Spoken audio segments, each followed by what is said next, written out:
한 주를 시작하는 월요일입니다. 오늘도 새벽에 만난 하나님 오신 여러분들을 예수님 이름으로 환영합니다. 같이 기도하고 시작합니다. 좋으신 하나님 감사합니다. 하나님, 우리가 이 아침에 한 주를 시작하는데 하나님의 말씀을 의지합니다. 말씀을 귀로 듣고 흘리는 것이 아니고 우리가 의지하고 붙잡고 또 그 말씀 속에서 살기를 간절히 원합니다. 하나님, 말씀에 생명력이 있고 말씀은 우리를 살리고 움직이고 변화시키는 정말 생물과 같은 능력의 말씀인 줄로 믿습니다. 하나님이 살아계셔서 우리 각 개인의 필요와 상황과 모든 환경 가운데 하나님이 주시는 이 순수한 말씀이 우리 안에 생명처럼 우리를 변화시킬 수 있기를 간절히 원하며 예수님의 이름으로 기도합니다. 아멘. 오늘 우리에게 주시는 말씀은 마태복음 6장 13절입니다. 마태복음 6장 13절입니다. 찾으셨으면 우리 같이 6장 13절을 읽겠습니다. 우리를 시험에 들게 하지 마시옵고 다만 악에서 구하시옵소서. 나라와 권세와 영광이 아버지께 영원히 있사옵나이다. 아멘. 우리는 그동안 주기도문을 9차례에 걸쳐서 살펴봤습니다. 우리가 그동안 살펴본 주기도문의 내용들은 7가지 간구에 대한 내용을 중심으로 살폈습니다. 이 7가지의 간구에 대한 내용이 지난 토요일 날 마무리가 되었고 이제 오늘은 마지막 본문입니다. 주기도문의 마지막 부분. 나라와 권세와 영광이 아버지께 영원히 있사옵나이다. 아멘. 이 부분입니다. 이 부분은 간구는 아닙니다. 이것이 우리에게 되어지기를 원합니다 라고 말하는 간구가 아니라 이 부분은 하나님에 대한 찬양과 또 하나님에 대한 송축을 하는 장면입니다. 마지막 장면은 하나님에 대한 찬양, 하나님에 대한 송축, 그걸로써 이 주기도문을 마무리하게 됩니다. 그런데 우리가 하나님을 찬양하고 송축하는 것도 당연할까요? 사실은 그럴 자격이 없습니다. 오히려 천사라면 가능할 수도 있죠. 스랍 천사와 같이 하나님을 경배하고 찬양하고, 그런데 우리는 지금 죄인된 모습으로 하나님 앞에 찬양을 드린다, 송축을 올려드린다, 사실은 그 자격도 없을 만한 사람들이 바로 우리들입니다. 죄인은 그렇죠. 고개를 들 수 있는 사람이 못 됩니다. 그런데 우리가 하나님에 대해서 그의 나라와 권세와 영광이 영원 무궁토록 있기를, 우리가 하나님 앞에 영원히 있기를 송축합니다. 찬양합니다. 말하는 게 약간 어불성설입니다. 한 예를 들어봅니다. 탕자가 있습니다. 아버지의 재산을 미리 달라고 했죠.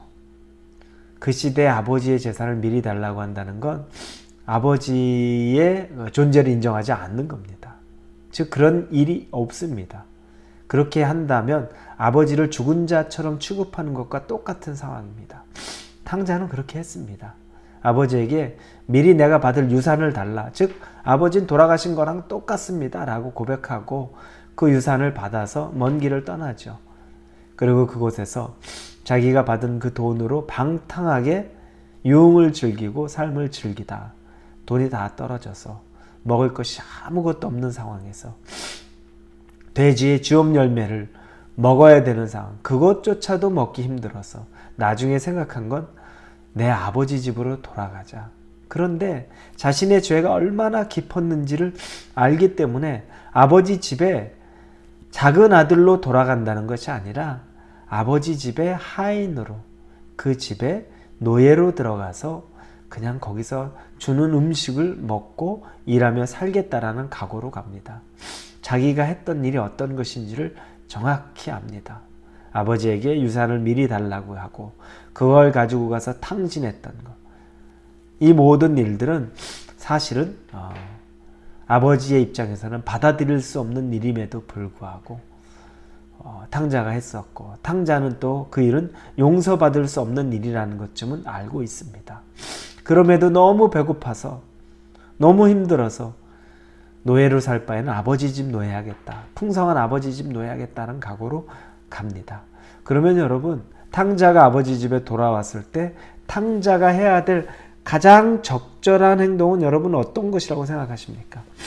그가 아버지의 눈을 마주치면서 아버지께 영광과 찬양을 올려드립니다, 아버지 만세 무궁하소서, 이렇게 만수무강을 여러분 이야기할 수 있을 것 같습니까? 그렇지 않죠. 아마 가장 적절한 것은 그 집에 와서 아버지에게 가지도 못하고 그냥 눈을 마주치지 못하고 엎드려서 내가 죄인입니다, 내가 죄인입니다, 그냥 목숨만 거두어 주십시오 라고 말하는 게 가장 적절한, 알맞는 상황에, 받아들이기 적절한 상황의 말과 행동 아닐까요? 이와 같죠. 죄인된 우리의 죄, 하나님 앞에 그 정도의 무게감이면 바로 이렇습니다.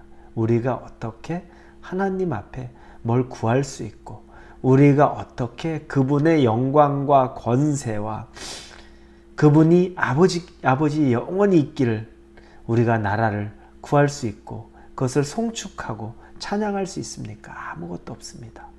그럼에도 불구하고 예수님은 이 기도를 가르쳐 주셨습니다. 나라와 권세와 영광이 아버지께 영원히 있사옵나이다 라고 이야기하는 겁니다. 이걸 통해서 우리는 엄밀하게 이걸 말할 수 없지만, 그러나 하나님의 무한하신 사랑과 은혜에 관한 것, 오직 아버지 같은 분이 없다는 것을 고백하는 시간이 된다는 겁니다. 우리가 이것을, 영광과 찬송을 하나님 앞에 올려드린다는 건 이와 같이 죄인된 우리에게 이와 같은 은혜를 주실 수 있는 분은 아버지 같은 분이 없고, 우리가 이렇게 기도할 수 있게 하신 것도 아버지의 은혜와 사랑 아니면 설명이 안 됩니다 라는 것을 영원토록 고백하는 것, 그게 바로 이 마지막 의미가 됩니다. 그러면서 마무리를 아멘이라고 말합니다. 여러분, 아멘은 어떤 의미가 있습니까? 그렇게 되기를 믿습니다, 그렇게 되기를 소망합니다, 이 내용입니다. 아멘이라고 말하는 것은 소망에 담겨 있습니다. 그런데 사실은 소망만 담겨 있는 것은 아닙니다. 중요한 것은 그 안에 우리의 결단도 담겨 있다는 겁니다. 여러분이 말씀 들을 때 어떤 설교자가 설교를 합니다. 그런데 이 모든 것을 믿어지십니까? 할 때 아멘으로 화답하는 경우가 있죠. 그때 믿습니다, 네, 또 그렇게 되기를 원합니다, 그렇게 되기를 소망합니다, 이런 의미가 담겨져 있죠. 더 나아가 그렇게 하기를 원합니다 라는 나의 결단도 포함된다는 것이 아멘에 있습니다. 그래서 우스갯소리로 계속 졸고 있다가, 설교 시간에 졸고 있다가 설교자가 무슨 얘기하니까 갑자기 그냥 잠에서 깨듯이 아멘! 여러분, 아멘은 우리의 입에 아무 의미 없이 습관적으로 그냥 아멘, 아멘 이렇게 할 만한 것이 아니라는 겁니다. 소망이 담겨 있고 믿음이 담겨 있고 우리의 진심 어린 결단이 담겨 있는 것이 바로 아멘이라는 겁니다. 그래서 이 주기도문의 마지막 부분에 있어서 아멘으로 마무리를 하면서 하나님, 그런 소망이 있습니다, 그걸 믿습니다, 그리고 나는 그렇게 되기를 결단합니다, 이 의미까지 다 포함이 된다는 겁니다.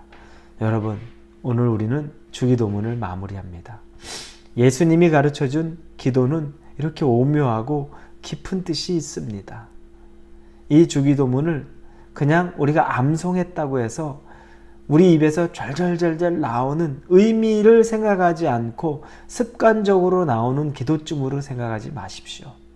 오히려 우리가 중언부언하면서 기도에 집중하지 못하고 기도의 의미의 깊이에 가까이 가지 못할 때 하나씩 하나씩 이 말씀을 곱씹으시면서 우리가 살펴본 9시간 동안의 이 말씀을 살펴보시면서 예수님의 기도의 의미, 하나님에게 드려지는 의미, 아주 짧지만 군더더기 없이 모든 것이 들어가 있는 이 기도를 통해 여러분이 하나님과의 깊은 만남을 누리실 수 있기를 예수님의 이름으로 축원합니다. 같이 기도합니다. 아버지 감사합니다. 주기도문을 우리가 9시간에 걸쳐서 새벽 예배 때 보게 되었습니다.